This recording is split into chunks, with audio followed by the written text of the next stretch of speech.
And welcome to another episode of Primility Primer, our morning reminder of the power of balancing pride and humility as we go about our daily lives. This is episode number 55. I am your host, Jared Morris. Welcome to another week of Primility Primer episodes. I hope that you all had a wonderful weekend. I certainly did. You have all probably heard the phrase, love means never having to say you're sorry. It gets used relatively often in pop culture, I feel like. And I could not disagree more with that statement.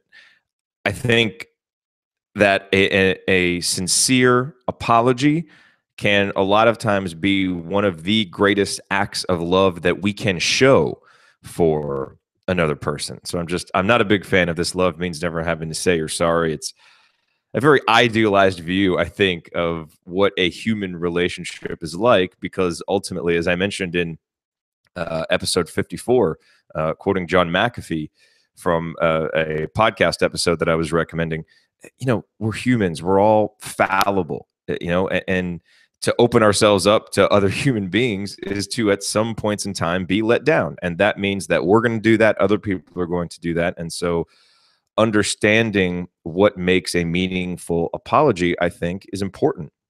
And we've talked about this within the context of gratitude, right? What makes for a meaningful thank you? And we had that episode, it was episode 23. If you go to primility.com/show/023, the two S's that make a thank you meaningful: sincere and specific. But there are also ways to make an apology meaningful. And so I want to talk about those today because I've been thinking about them, because I had to offer my own apology recently. I forgot one of my really, really good friends' birthdays, and I never forget her birthday. Usually I'm really good about sending a card, even a present. And for various reasons, I just forgot, didn't realize until the next day. And I certainly needed to offer a heartfelt apology. I hope I was successful in that. But it's made me think about what are those elements. It's also made me think about why this concept of apology or apologizing is important for Primility, right? We talk about why gratitude is an important concept for Primility, but what about apologizing? Because when I first thought about it, it seemed like something where it's more, you're kind of putting your pride to the side and it's all about humility. And in a certain sense it is, but maintaining a balance of pride and humility when it comes to apologies is still very important, because the idea here when we talk about apologizing and identifying times when we should apologize and how to make that apology meaningful is not about placing ourselves into some sort of subservient position, right? And if we don't kind of maintain our pride and the humility runs rampant, we're going to be constantly apologizing for everything, even things that we haven't done wrong. And a meaningful apology is not about that. It's not. It's very easy, I think, to deliver a disingenuous apology just to maybe get out of a tough situation, or for whatever reason, if we're just not thinking highly of ourselves. But we need that pride to balance that out and to apologize for things that we truly are sorry for. That's, I think, what helps to make them specific. So I do think it's very important. And I am not saying that we should go around looking for times when we should apologize. I think we all pretty much know when we should apologize, and it's just whether we do it or not. And so I want to run down these six elements of an apology that make it meaningful. I'll be really curious to get your ideas. This is a new kind of little framework here that I've come up with. So I'd love your feedback on it. Jared@primility.com, or go to primility.com/show/055 to comment. Because I'm just throwing this out there for initial discussion, and I'd love to get your feedback. Would love to kind of use that to workshop this, make it better, make it even more meaningful. So here's what I came up with: the 6 S's that make an apology meaningful. So we start out with the 2 that we had from a thank you, right? Sincere. You have to really care, right? And I think what's important about sincerity is apologize for your actions, not their reactions. So I always, I don't like apologies, and you'll hear these a lot in the media where people say, I'm sorry that you took this the wrong way. I'm sorry you were offended. That's not really an apology, right? I think a sincere apology means, I'm sorry that I said this, and identify why they may have been offended by that, or why they took it whatever way they did. But I hate when an apology just throws the onus on the person being apologized to. If you're apologizing, you're taking responsibility. So take responsibility. Apologize for your actions, not their reactions. And then be specific. State exactly what you're apologizing for. Just saying, I'm sorry is a good step, but it's much more meaningful to say, I'm sorry for doing X. I'm sorry that I missed your birthday. I'm sorry that I didn't send you a card ahead of time. I'm sorry I didn't call. I don't really have a great explanation for it. I'm sorry. I feel terrible about it. Right. I'm not turning that over on the person and saying that their reaction was outlandish, not just giving a general apology, being very specific, because I think that shows an understanding of what kind of hurt the other person is going through, or what kind of disappointment you've caused them. And that recognition, I think, is what people want from an apology more than anything. So we start out with sincere and specific. Number 3 is swift, right? Don't let it linger. And don't wait to be second. I think so often our pride gets in the way. And this is where we need that humility to pull us to the other side, where maybe if there's a dual apology necessary, and a lot of times a lot of times it's not just one person who needs to apologize, but both people, but we'll wait for the other person to do it. And I've never regretted stepping up and apologizing, never regretted going first. I've only regretted waiting and letting it linger and letting it simmer. Don't do that. Be swift. When you realize that an apology needs to be stated, state it. And to go along with that is, stating it is another one. So I kind of got these out of order here, but let's go to the next one, which is stated. I think a lot of times we talk about thank you notes and the power of a handwritten thank you note.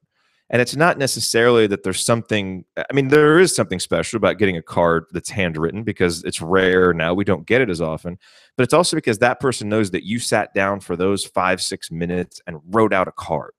And there's just something in that I think makes that handwritten thank you note meaningful. I actually think for a thank you, stating it, doing it in person over the phone is even better. Not that a handwritten apology isn't good, can't be meaningful, but I think it's so important with an apology, what we just talked about, that recognition of the other person's feelings and then giving them a chance to respond, because maybe they need to say something else about how it made them feel, or why they were disappointed in your actions. And I think if we just handwrite an apology, we don't give that person that ability. I don't think we want to control the apology. And when we handwrite it, sometimes we do. We want to put it out there and let the other person react to it as they will. And so I think a really meaningful apology, stating it, is very important. So those are the first 4: sincere, specific, swift, stated. Simple, I think, is the next one, right? Don't psychoanalyze yourself. Okay, that can come later. That time in kindergarten when your teacher yelled at you, and maybe that cause some little mental thing with you, and that caused you to do this later on down the road. I don't know. I'm just saying, whatever it is, the whole like psychoanalyzing and kind of explaining how XYZ contributed to this, that's a lot less meaningful than just, hey, I'm sorry that I did this. I'm taking responsibility for it. I'm sorry I did it. Maybe down the road you have that conversation and it colors in the context. But I think in an actual apology, it can just come off as an excuse and kind of a weak explanation. And there's some gray area here in this one, but I think for the most part, erring on the side of just stating the apology, not dressing it up with a whole bunch of psychobabble, just apologizing for the actions and then moving on and letting the other person respond to that is the best way to go. And then finally, number 6, the 6th S that makes an apology meaningful, is make it stringless. And what I mean by that is, don't apologize with a particular outcome in mind. Obviously, we are apologizing because we want, hopefully, to express our sincere regret for whatever it is that we did or did not do. And we want that relationship with the person to be better and be repaired moving forward. But if we apologize with a specific reaction, like for instance, if we apologize so that they will apologize and they don't, now we're going to get resentful. And I think that really goes back to the sincerity. Are we then really sincere about our apology? And it doesn't mean, obviously if there's that dual apology, we want that other person to apologize. We want things to get better, but they may not. Again, we're dealing with another person whose feelings must be hurt in some way for us to feel the need to apologize. And we can't predict what their reaction is going to be. And so if we wait around wanting a specific outcome for this apology, we may now in turn be disappointed, and it may make the situation worse. What's best is just to say, I did something worth apologizing for. I know what it is. I'm going to state it. I'm going to put it out there, and let's go from there. And let's deal with it as it happens, as opposed to having something specific in mind. So again, the 6 S's that make an apology meaningful: make it sincere, make it specific, make it swift, make it simple, state it, and make it stringless. Those are my 6. I want to continue working on this because there's probably something I left out. Maybe one of these I don't need. I don't know. That's why I would love your feedback. So that's the only call to action for today's episode is email me, jared@primility.com, or go to the post, primility.com/show/055, and give me your feedback on these 6 S's of a meaningful apology. What could I take out? What do I need to add in? I would love to know what you think. Thank you very much for watching and or listening to this episode. I'll be back tomorrow morning, bright and early, 6:30 Central Time at primility.com/live with another brand new episode of Primility Primer. Until then, stay cognizant of your pride and humility and respond. Talk to y'all soon.